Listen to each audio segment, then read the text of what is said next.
Wake that ass up. Early in the morning. The Breakfast Club. Morning, everybody. It's DJ MV, Angela Yee, Charlamagne the Guy. We are the Breakfast Club. We got a special guest in the building. Yes, sir. Humble abode. Sir, thank you so much for having me. Welcome, sir. I've read 2 great books this year. I've read more than 2 books, but my 2 favorite books are Digital Minimalism and this book right here called Unlearn by my man Humble the Poet. You know why? Because when I saw the title of the book, I said, that is what I'm doing at this point in my life more so than anything. Unlearning. So what's more important, learning or unlearning, Humble? It's definitely unlearning. I think at this point, you know, there's not really a generation gap. There's just people who are open to new ideas and people who are not open to new ideas. Oh. If you're not open to new ideas, you know, the only way you can do that is to let go of old ideas. So some stuff that mattered when we were teenagers doesn't matter no more. We had to let that go.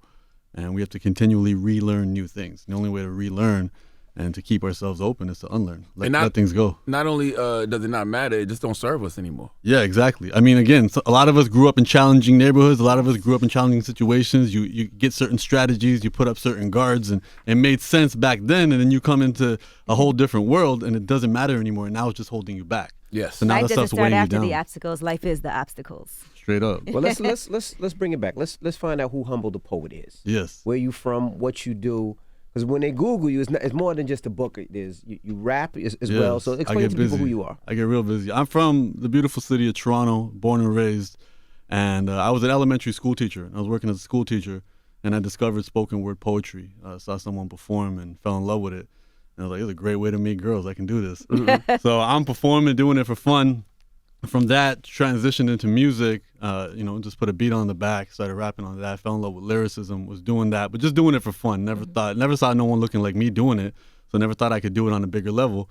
So you did all this while you still being the teacher? While I'm a teacher. Okay. So I'm just doing this, putting lyrics videos on YouTube, not even showing my face. At this point, I didn't even have the confidence to do that. So your students had no idea that their teacher was... In the first couple of years, no. And then eventually they figured it out. As I got a little bit more and more popular in the city, and I started putting out music videos, kind of learning the game. And then about probably a couple of years into it, then like the students knew, and they'd be like, Mr. Singh, we see you swearing on the internet, and our parents saw you on TV and everything. So, but everyone was cool with it. You know, I grew up in a neighborhood that was all hip hop as well.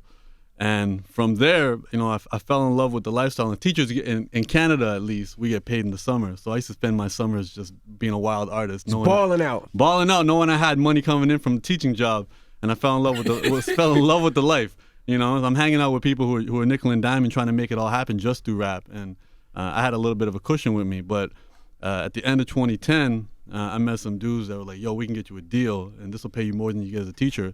And, you know, without thinking about it, because I was just in love with the idea, I left everything and I got into music. And it took me about a year to realize that this deal wasn't happening. So you never got a deal? There was no deal. So damn it, man. Who were these people? And These how just did you meet producers them? I was working with, Okay. and these guys, you know, one dude sold a beat to like one rapper once who like signed to some label out in Japan, and then he just took the paperwork, changed it up. He believed in my talents, and he just like, look, if I can keep finessing this, I'll probably get the money eventually. He had good intentions, you think? He had funny intentions, but I don't think he was trying to hurt me. But I think when he got exposed, he ran. You know, he didn't have an adult conversation with me. It was like, yo, I messed this up. So you never spoke to him since then? Nah, well, he ain't showing his face no more. So Does he still have you on paperwork?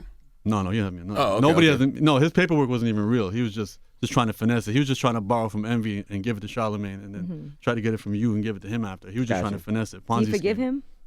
Yeah, 100%. I have no ill will towards him because So if you see him, you won't beat him up? not anymore. I mean, I'm in a good spot now. Okay, So he's what helped me pull the trigger and leave the comforts of a day job to It's do part this. of the journey that you're Yeah, on. exactly. And that's the thing, you know, as Jay-Z says, the loss ain't a loss, it's a lesson. And that's exactly what happened. I learned from it. So it took me about a year to figure it out. And by then I was like living off credit cards, living off line of credit, borrowing money. I was like 80 grand in debt. I had no way to make no money. And I was just feeling sorry for myself and, you know, taking muscle relaxers and a whole bunch of other stuff and just lying in bed, avoiding everybody. And then after about 2 weeks, it was actually J. Cole, Dollar in the Dream Part 3, where he goes, you know, you're gonna let this let you turn bitter and cold, or you're gonna flip this dollar, turn it into a dream. And it's probably that 2 weeks of rest as well, but I got up and I just like snapped, and I was just like, I have to do something. And step one was take responsibility. Stop feeling sorry for yourself. Stop blaming other people. You're not a victim. The only way you have power is when you find the responsibility in the story where you could have done something different and where I had control. So I had control in terms of who I trusted. I had control in terms of, was I listening to somebody's words, which sounded nice, or was I paying attention to their actions? Because actions scream, words whisper. And I realized this, and I was like, okay, I wanted to believe him. He wasn't some master manipulator. He was, these people weren't, any smarter than me. They just told me what I wanted to hear. I wanted to get out of that other life and come here. So I took ownership, and I plastered a bunch of just, real quotes on my walls, like sink or swim. We're going to be humble the poet until we die. Whether that's 3 months, 3 years, 30 years. Like, this is it. And it took me about 4 years to get my ass out of debt. And it came from selling everything I had, moving back with my mom and dad, doing the struggling artist life that I was avoiding for so long, booking my own shows, 50 people in a room. At the same time, I just kept writing. When my studio guy stopped picking up the phone because he was having his own domestic issues, I was like, I don't know what to do. And then my friend, Lily Singh, who you guys might have heard of, she's, she got her own NBC show. We had just become friends at this point. She's like, figure out what you can do by yourself.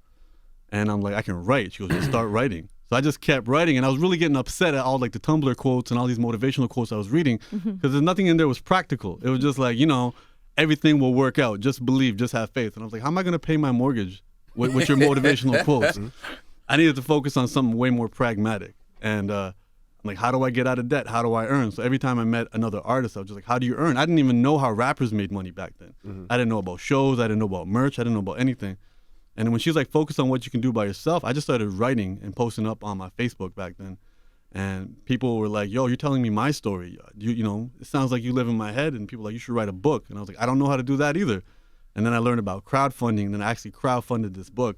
How much did you raise? With 300 people, I raised $26,000. That's amazing. My biggest contributor was a Harvard professor I never met before. And he gave me $1,500. And he goes, I'm just proud of watching an artist take his business in his own hands. Wow. And he showed me a quote in his office. I went to go visit him at Harvard. He had a quote of Andy Warhol saying, business is the most interesting type of art. And I thought that was so dope.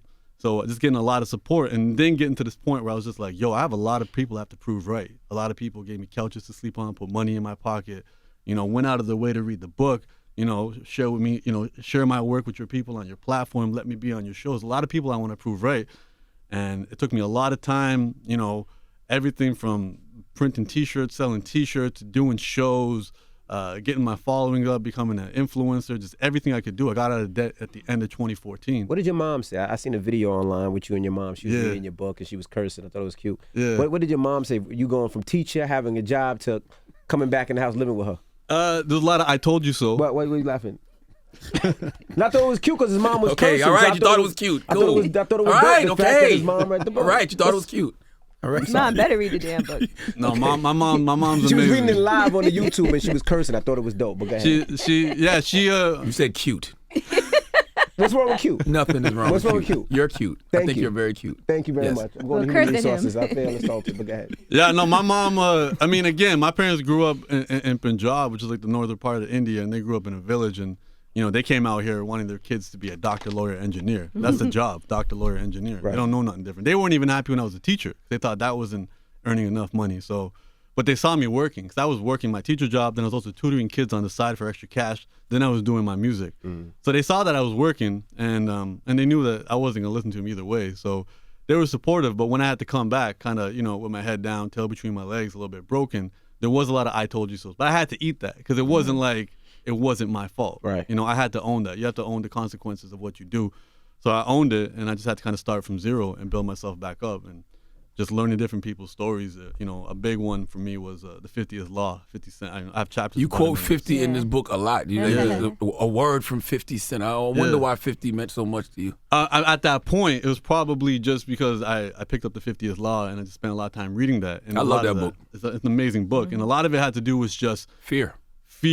And also the idea that, listen, being an opportunistic person does not mean a negative thing. It means you're finding opportunity in every situation. So like when this man got shot 9 times, he figured out a way to turn that into a marketing ploy. He figured out a way to sell off that. He turned himself into an 8-figure guy off that.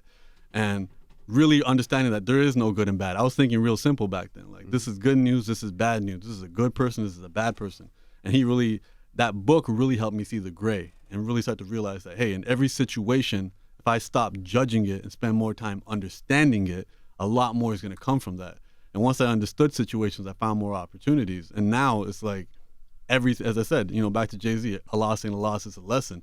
And you start picking up all the different jewels and gems when people speak. I mean, I've learned so much from Breakfast Club interviews. Anything from like Jay-Z's last interview, from Russ giving you the blueprint, from Nipsey's interview, learning about the scarcity mindset and the scarcity principles. It's just, you can learn from everybody. Everybody is your teacher when you have an open mind. Mm-hmm. Even crackheads. You can learn from that. I want to talk about some of your lessons, man. You say expectations are a bigger enemy to our happiness than our circumstances. Expound on that a little bit. Yeah, so when we're unhappy is when the picture in our head doesn't match the picture in front of us. So, you want it to be one way, and then you look at it, and it's a whole other way. Now you're not happy. But the problem is we focus on what's happening in front of us, which we don't have a lot of control over. We have a lot more control over our expectations and how we wanted things to be. So I expected the world to be fair. I expected that if I'm nice to people, they'll be nice to me. But this was because I was living in a bubble. I was an elementary school teacher. It was a safe environment. The real world, that's not how it is. And it took that lesson for me to understand that. And I couldn't be bitter about that. That's how the world's been before I even got here. And that's how the world will be after I leave. So for me, it became, listen, if you're not happy and you feel helpless and and things are out of control, focus on what's in your power. And the number one thing in our power that's always in our power is we can control our expectations, we can control our attitude, and we can control our effort. People can't take that away from us. So when we focus on these things, it doesn't really matter what's happening around us. We can finesse it any way we want it to be. How does it feel when your former students hit you up now? Because I'm sure they're older now and they see you doing those things and they remember. Yeah, they've booked me for shows. Some of them are like running student unions at their universities and stuff, and they book me for shows and stuff. It's cool. It's really cool because I think what it is, especially being South Asian, there's not a lot of artists, let alone entrepreneurs in our community. So, I was one of the first guys with a beard and turban doing anything in the public. So now, like, even my nieces and nephews, impossible is nothing for them because they got an uncle doing it. Like, when people see me on the Breakfast Club, like, they're going to understand impossible is nothing. You can make anything happen. And so it feels amazing, and it also has changes this from a privilege to a responsibility. In the beginning, I used to just be like, oh man, I'm so blessed to get to meet all these people. Now I'm like, you've met so many people and so many people have gone out of their way to help you. There's a reason you're doing this. You have a responsibility, So what took me 10 years to figure out is my responsibility to make sure someone can figure it out in 5. And then put it in their head that the next generation got to figure it out in 2. So we can start catching talent super young, supporting them, building that entrepreneurship, taking all these lessons that I've been learning from hip hop my entire life and taking it to that next level. Because for me, it was seeing Andre 3000 in that Elevators video wearing a turban. That was the first time, that put, that straightened out my spine and gave me some confidence and be like, look, I can fit into this culture. And, Nick Cannon doesn't give you that same confidence when you see him in his turban? I mean, I have to have a conversation with him about it because I'm not sure. I haven't talked to him about that. I've seen him once with it. I don't know what his motivations behind it None were. of us. None of us. I mean, what I love about Nick Cannon is I feel like he's already set himself up where it's like whatever he does, everyone's like, yeah, that's Nick Cannon. Like, he's kind of made expectations realistic of him. So, I mean, props to him, and I know he's working hard. I have respect for anybody in the game because you realize you only get here with work ethic. It's your work that makes you get here. So, like, much love to Nick Cannon for that. But, and that happened when I was an adult. But I'm realizing now it's like, just being out here now and being able to, the optics of it matter, and doing it on the highest levels and ensuring that people who don't have voices get a voice. Muhammad Ali said that a long time ago. That's why Muhammad Ali would show his Rolls Royce sometime. Or, you know what I mean? Like, let you know he got a little bit of money because he's like, nobody want to listen to somebody if they don't got it. I heard that. He's like, if I don't show you my Rolex, then you're not going to want to hear the message. He goes, if I answer my own door when you ring my doorbell, then you're not going to take me serious. He goes, I'm going to make you sit in the room for half an hour before I come in just so you know how important I am. And it's true. You gotta put the pill in the applesauce. And you start learning that. So in the beginning for me, it was all about, I got to be a crazy hardcore lyricist, and I got to prove, because people used to be like, oh, you rap? In what language? And I'm like, look, I get busy. And then I have a big chip on my shoulder and be like, oh, just sounding like cannabis, just going crazy. And then being like, look, proving people wrong isn't going to get you where you want to go. There's always going to be somebody else with that. Instead, what you got to do is you got to focus on your craft. You got to focus on who you are.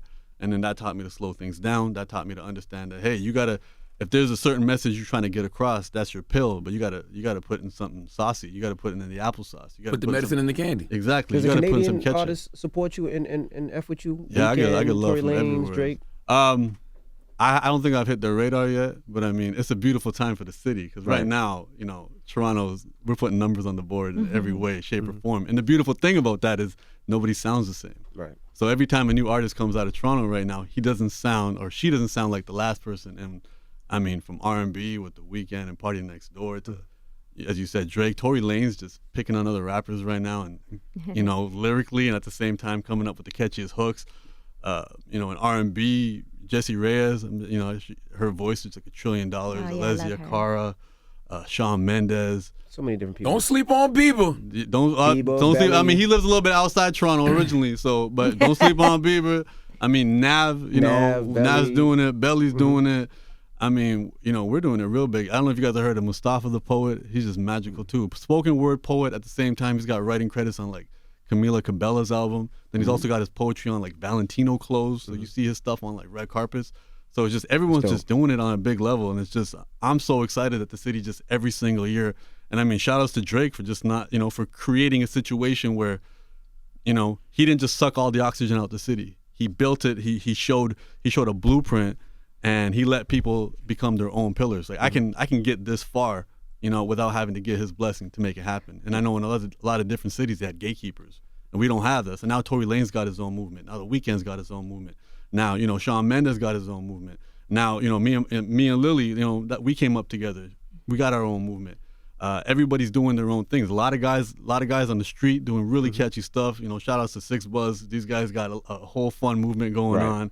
So I get a lot of love in the sense that when I show up places, people show me love. But would you want to write for other artists? Yeah, I have. I haven't written for artists in mainstream music. I came up through the YouTube world. So sometimes YouTubers who want to get into rap, they want it to be taken seriously. So I write behind the scenes. Let's get back to some of these lessons in the book. You said the fear of uncomfortable ideas and uncomfortable situations and uncomfortable places robs us of the amazing potential that we all have. Yeah. We really have to understand our relationship with fear. There's nothing wrong with being afraid. We're all afraid of something. And sometimes it's not even about being afraid of danger. The problem is, 10,000 years ago, we had to worry about getting eaten by some next animal. Now we're worried about going outside with a mustard stain on our shirt, or we're going outside and somebody recognizing that we recycled the outfit, or being embarrassed or something else. And the problem with that is those fears kind of stay a lot longer, but we don't understand that we grow when we lean into the fears. And anytime we're scared, the first thing we're going to want to do is run to something that we know, run to something familiar, and that's what we call our comfort zone. So you stick in your comfort zone in any way, shape, or form. If I'm writing and I keep writing the same way, 'cause it's my comfort zone. I'm not trying new things. Trying new ways to dress, trying new ways to act, being around new people. I always encourage people, like, find someone who doesn't believe what you believe and hang out with them, talk with them, connect with them. That's why I don't agree with the Facebook ban, because I think you should have people out there that challenge your ideas, challenge your thoughts, challenge your opinions. 100%. You need to be challenged. You need to have your beliefs challenged regularly. You need to be able to let them go. You need to have your biases challenged regularly. You want to be in a situation where every single day you learn something brand new, and just like, that's what makes life exciting, like learning new things. If you're not growing, you're not living. How do you handle social media personally?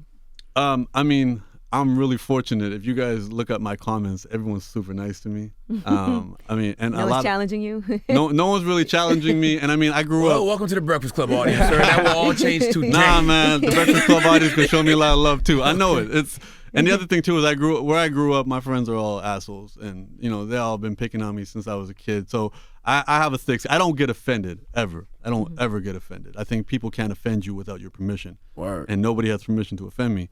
And so with that, even if someone says something mean to me online, if it ain't witty, I'll feel bad that they didn't put no effort in. Right. I think it's good when people can say funny, witty things, and you'd be like, damn, that's offensive, but it's also funny. Yeah. Rather than when they just say something like outrageous and stupid, and you're like, you're just dumb. Like. Yeah, exactly. And for me, in the beginning, I had a lot of fear that I'm like, oh man, if I start putting stuff online, I'm gonna get a bunch of racist comments.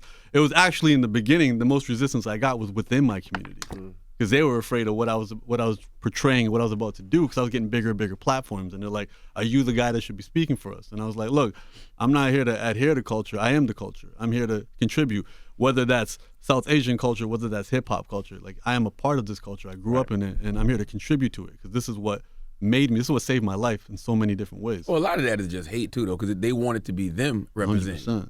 100%. And that's what it is. When people are criticizing you, they're telling their story, not yours. And I understand that. I look at that with compassion. Even in the situations where I had these bad business dealings, I can look at it with compassion now and be like, there's a lot of fear that motivated that. And we can be pushed by fear or pulled by love in the exact same direction. And we just got to be a lot more self-aware and pay attention to that and be like, what are my real motivations? I think it's great when you have those bad business dealings early on, so that later on you actually learn a lot from that. And as long as you don't sign nothing. And it doesn't happen when you actually have a lot to lose. Yeah. Yes. I heard that from some billionaire doing an interview. He's like, lose all your money early so you have enough time to make it back. Yeah, thank God you ain't signed nothing, because you still be signing him. Oh, 1,000%. And that's the thing. I didn't sign nothing. And I mean, his paperwork wasn't even legit, But I mean, and it was also like, now I chalk it up to tuition. It was tuition in the school of life. Like, I left the safety and security of the zoo to go to the jungle, and I was just, I was naive, and I needed to get chewed up and spit out a few times. And I'm sure it's going to happen again, but now I'll have a better attitude towards it. Because you learn to kill your own food in the jungle. Exactly. You got to kill your own food. No one's there to protect you.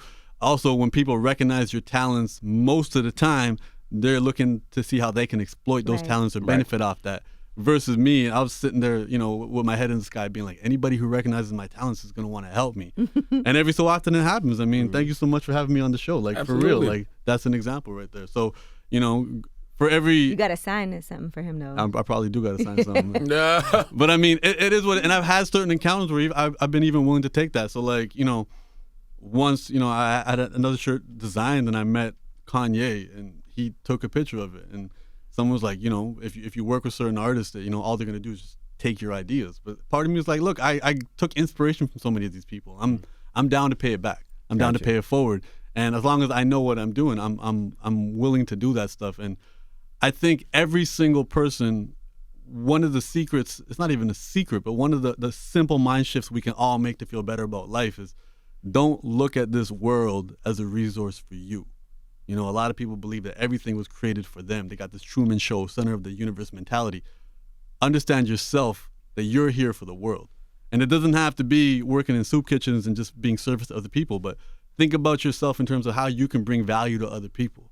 And when you can bring value to other people, that'll help you pay your bills. That'll help you move farther in life. Because it's what you do for other people which matters, and that's what's going to be left here when you're long gone. Yeah, I feel like that's your true purpose in life, is service to others. Yeah, 100. And Sikh heritage, the heritage I grew up in, it's called seva, and that's what it was. And it was everything from cleaning people's shoes to serving people food to, sharing your knowledge, sharing your gems, just, understanding what can I do for you. And at the same time, when I started meeting top CEOs and other entrepreneurs, that's the first thing they ask. Well, what can I do for you? And I think they've kind of figured that out. Like, be useful to other people. And it'll be an upward spiral for everybody. Right. You say it's healthy to have a bunch of emotions occupying your heart as long as you clean up afterwards. So how would you best advise somebody to clean up their emotions? So the analogy that I read that was best is like all your emotions are important, and you're kind of the hotel room. So every day a new emotion checks in, and sometimes the emotions leave the room spick and span, spotless, and you're grateful to have them. And other rooms just trash it like a rock star. And you own the hotel, and it's your job just to clean up and get ready for the next guest. So. Every emotion exists for a reason. Like, pain is important. Pain tells us things. Regret is important. It tells us something. It tells us to, hey, revisit that memory until you learn something from it. If you haven't learned nothing from it, we're going to keep poking at you until you do. So often we have this idea, and I think we got it from TV, or movies or religion, that, you can live happily ever after. You hit this certain level, now you can just live out your life happy. But there's no such thing as everlasting happiness. There's always going to be challenges. There's always going to be bullshit. There's always, no matter who you are, no matter how much money you got, it's always going to be there. Some of us are going to be fortunate enough to choose those problems. Right. Some of us are going to be fortunate enough to be in a situation where those problems are exciting and those challenges are there, but they're not going anywhere. So let go of that promise that you can you can live happily ever after. Stop looking at somebody's Instagram and thinking that they got it all and they're always happy. We're all dealing with different things. And the moment you're able to lean into that and you're like, look, I'm looking forward to today's challenges. you know, I'm gonna embrace these things. I'm not gonna judge today as a good day or a bad day. I think you're completely free, and now you can learn, grow, stay stimulated, and have as much fun as you want on this planet. All right. Well, Unlearn. You can pick it up right now. Man, Make y'all sure gotta you go get it. Unlearn. Man, I love thank it. you so much, man. Thank Humble you the guys so much Poet, for we having appreciate me. you for joining us. I It's the really Breakfast appreciate Club. being And here. thank you for the gifts. Thank you.